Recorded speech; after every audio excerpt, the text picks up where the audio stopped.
Back to the shows with Big Boss Crypto, bringing on a day trading analysis on Bitcoin and on AVAX. Today we're going to take a look at the Bitcoin drop to the downside. We're going to talk about the inflation and we're going to talk about what the Fed said yesterday. Also, I want to point out that last month I gave you a target of 25k as a possible local bottom. So we will move there eventually, or most likely. And as I said, 25k was the next target to the downside, people said. So how did I come up with the 25k price target when we were up here in the 29k zone? Well, it's pretty easy. I used the PVSRA tool and we have a volume candle right here, and a part of it was uncovered here at 25k. And the PVSR tool shows you basically where the open orders are, which are unfilled, and on the daily time frame we have a couple of them left to the downside. Actually, we have one here at 22k, and we also have this one right here at 20k as well, but this one has been recovered, and we are currently in the 25k range.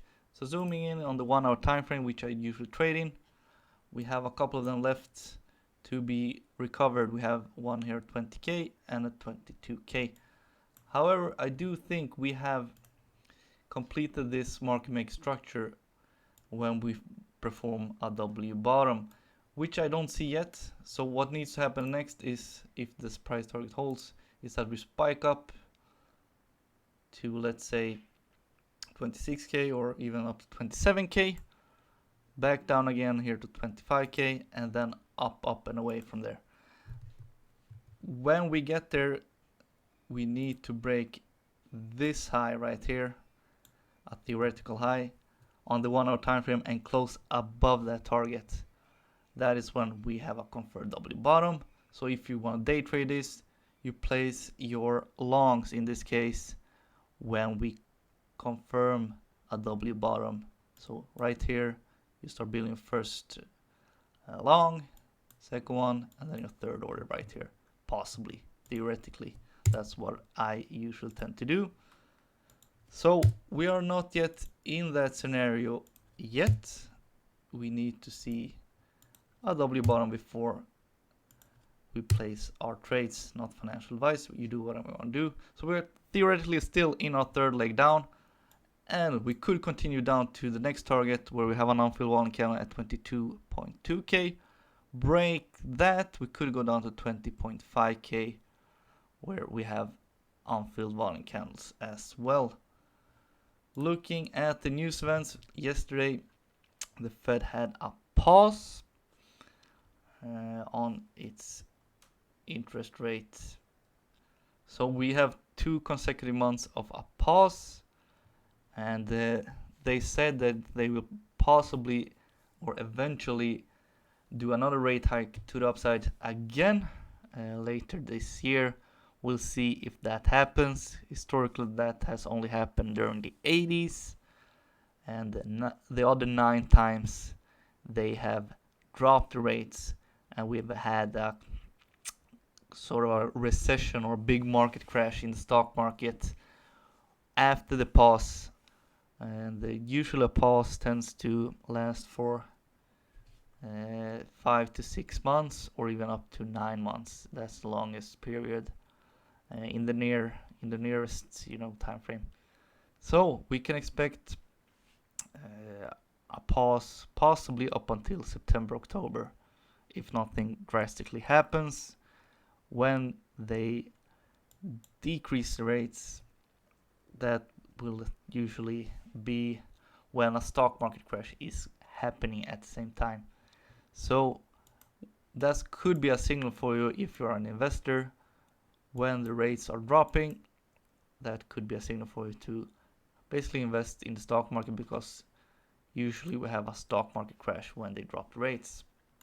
Looking at the liquidation map, we have a lot of money here. A lot of shorts has been coming in into the market lately, because the price has dropped significantly and retail traders just see that price moves down. I need to go short. That's basically their concept. and usually it's the wrong one. So we could have another spike to the upside up to 26k, and then we could drop even lower because the liquidation cluster at 22k and 20k is still present, and we have unfilled volume counts in that area as well. Interesting. So you do whatever you want to do and make sense of all of this information. Let's take a look at AVAX. So AVAX has been dropping as well. Basically the whole stock market has, or sorry, the crypto market has.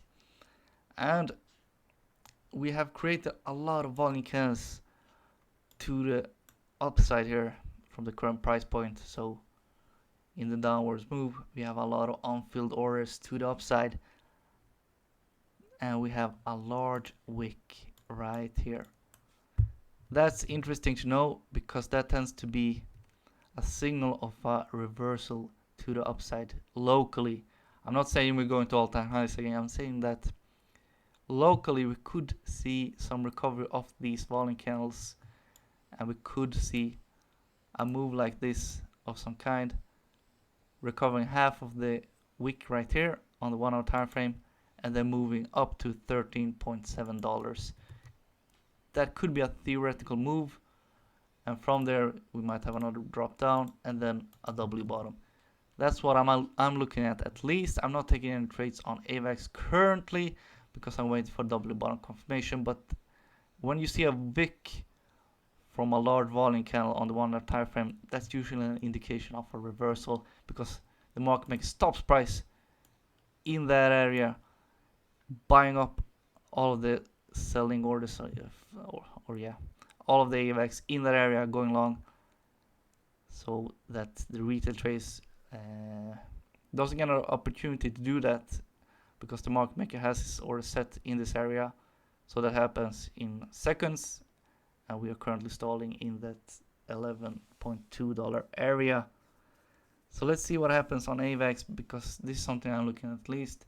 A spike up to $13.7, another drop down, and then we could move out there, going up to possibly $20 again for AVAX in the next impulsive wave up. If we continue to drop even lower, the next target is at $10 or at $9.76. Break that, the next target is at $5.5. A huge drop, but anything is possible in the crypto market. And I hope you learned something today, because we have a lot of things covered in this video. I hope that you enjoyed it as well, and that you like and subscribe. We'll talk to each other next time. Big Boss out.